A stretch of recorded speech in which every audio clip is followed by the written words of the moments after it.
Welcome back. Today, we are going to look at making a sign-up with SignUpGenius.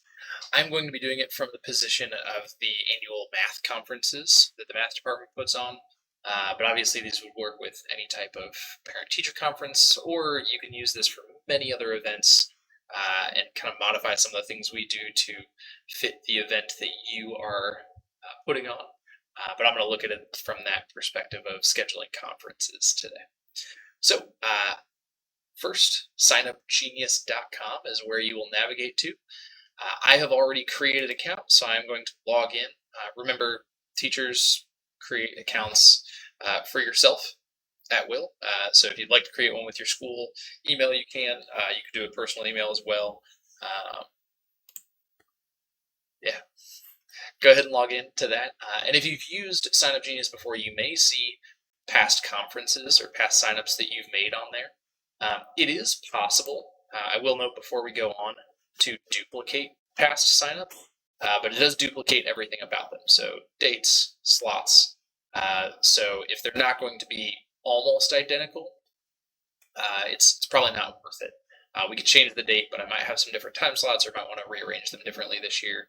So I'm actually not going to use this as a duplication.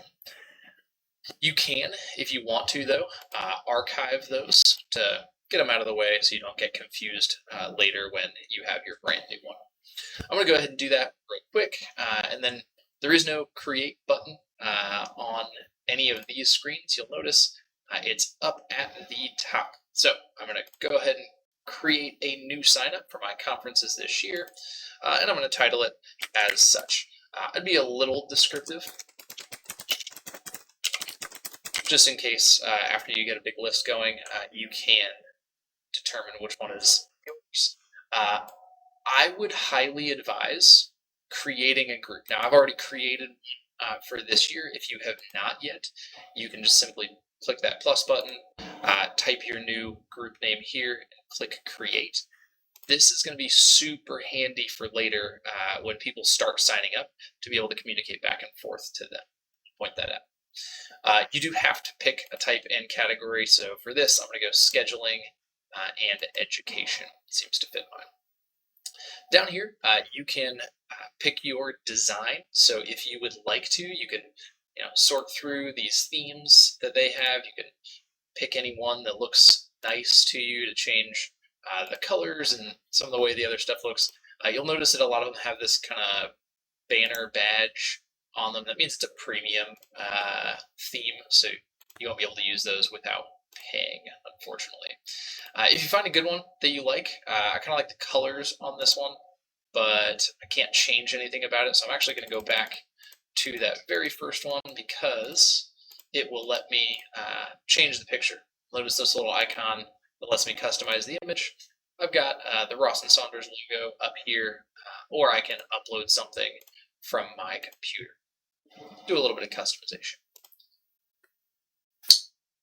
This is kind of the bulk of what's going to be best about our signup. So there are a bunch of different options here, and I will explain them, but we are going to end up using this first one. So if you want to skip straight to setting up the signups, you can skip to the next section of the video, but I am going to explain the different types of slots that you can make.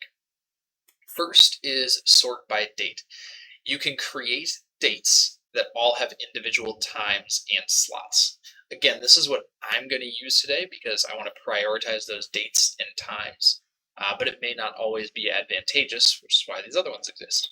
You can also sort by slot. So this is if you have a certain amount of things that are happening maybe multiple times, and then you can categorize by the event. Say I have 3 different plays I'm putting on, and I have play 1 and dates and times for that play, play 2, dates and times for that play, and so on. You can sort it by kind of the title of the event rather than the date. You can use slots only, just to say, here are things you can sign up for without necessarily associating a date or a time with them. This may work for what we're doing today, but it doesn't give us quite as much information. Finally, single date RSVP. If you just want to know if people are coming to an event or not, you can use these, specify the date and the time. You can put slots as well if you would like to invite certain amounts of people at a certain time. But we actually want a little bit of flexibility today to allow for multiple dates. So I'm going to go to sort by date. All right, I'm going to create my sign up and my slots for my conferences. What I'm going to do is I'm going to add a date. So our conferences are going to happen on the 29th.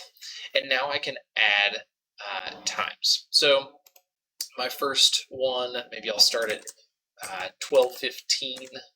I'm going to make that PM. Let's say they go for 15 minutes.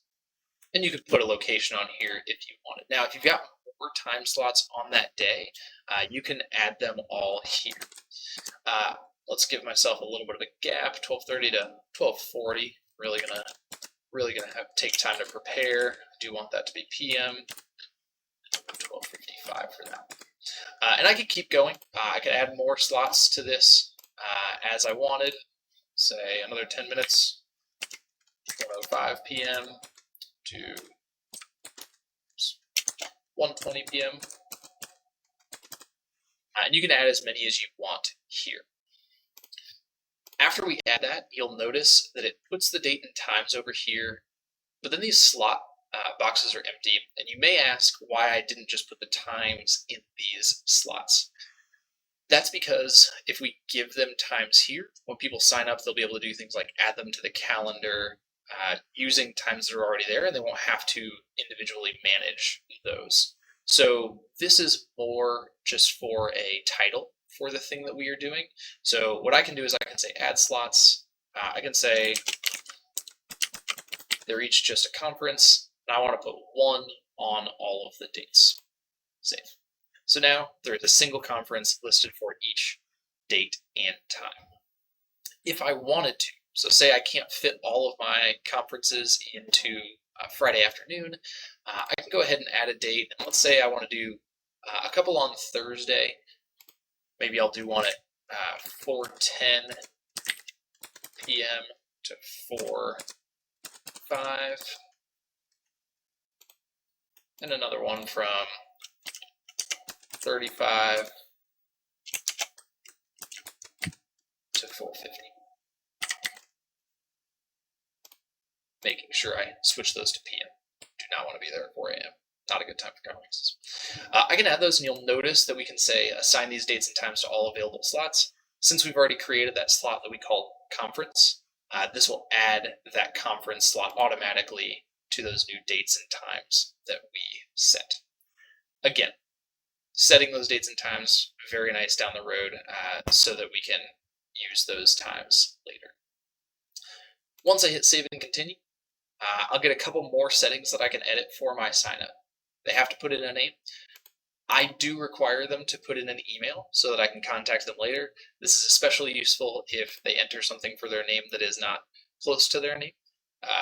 Sometimes some autofill things get pretty weird, so I do require an email so that I can contact them if needed.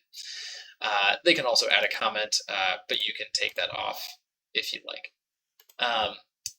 General settings. Here are two settings that are interesting, one that is very useful. Allow people to swap with each other. If you want to turn that on, you can. I don't find it super useful in this instance. Automatically add people who sign up to the group, however, is something that is very nice to enable. When you enable this, it will let you email the whole group at once from SignUpGenius after the sign up has completed to anyone who is signed up for a slot. So say that Friday comes around, I happen to be sick and can't make any of my conferences, I need to reschedule them all. I can come here, shoot a quick email to that group, and let them all know at the same time. There are some other settings here. Notifications, great one to look at. I can get an email when people edit or sign up or delete their slot. And then I can send people reminders, which is really great. The day before, just to send that quick email, it'll do that for you. You don't have to worry about it. The next two do have some cool things, but most of them are paid options, so I'm not going to look at those right now. I will save and continue, and I have one last step before I publish. I get to see what it looks like. So here is what our form will look like. It will show them dates and times in this format, with each one just saying conference. Again, we could have put the times in this, and it would have performed about the same way. But again, having those times in there allows us to, for instance, view them on a calendar or add them to our calendar after people sign up. If you'd like to see what that second page looks like where they have to enter their name, you can do that. You can also check out what it looks like on a phone. Once we're ready, we can go ahead and click publish, and there we go. Our sign up has been created. You can now use this link. You can copy it right here to send in an email, put in a newsletter, distribute however you like. We usually send them out the email that we send to parents when we're ready for those conferences to start. You can also click view to open another tab and actually view your live sign up. Now, I'm going to go ahead and show you what it looks like when someone signs up by signing up for one of these on my own. So I'm going to say, I want this conference slot. I'm going to make them stay. I'm going to make myself stay until almost 5 o'clock on that Thursday.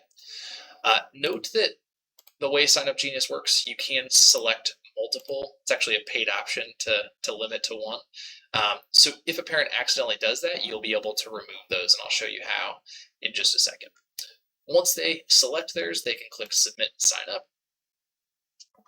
They're taken to that second page where they can add a comment. I am signed in, so it already knows my name and email. If it doesn't, if they're not signed in, it will just have boxes for them to enter that information. And I'll click Sign Up now. Once we do that, we get a nice page. Oh, 12 free meals from HelloFresh. Ugh, not today. Not today. Oh, offer spans 5 boxes. There you go. That's all right. Keep it in mind. Wow, this is a lot of offers. I'm going to exit this. They now get details about the thing they've just signed up for. Again, because we added those times, they can just quickly add that to their calendar, hit whichever calendar thing they prefer. They're going to get an event that goes straight in that time slot, has all of their information, and a link back to the sign-up form. Super handy. They can also contact you straight from this, or they can go back. We can see the list now.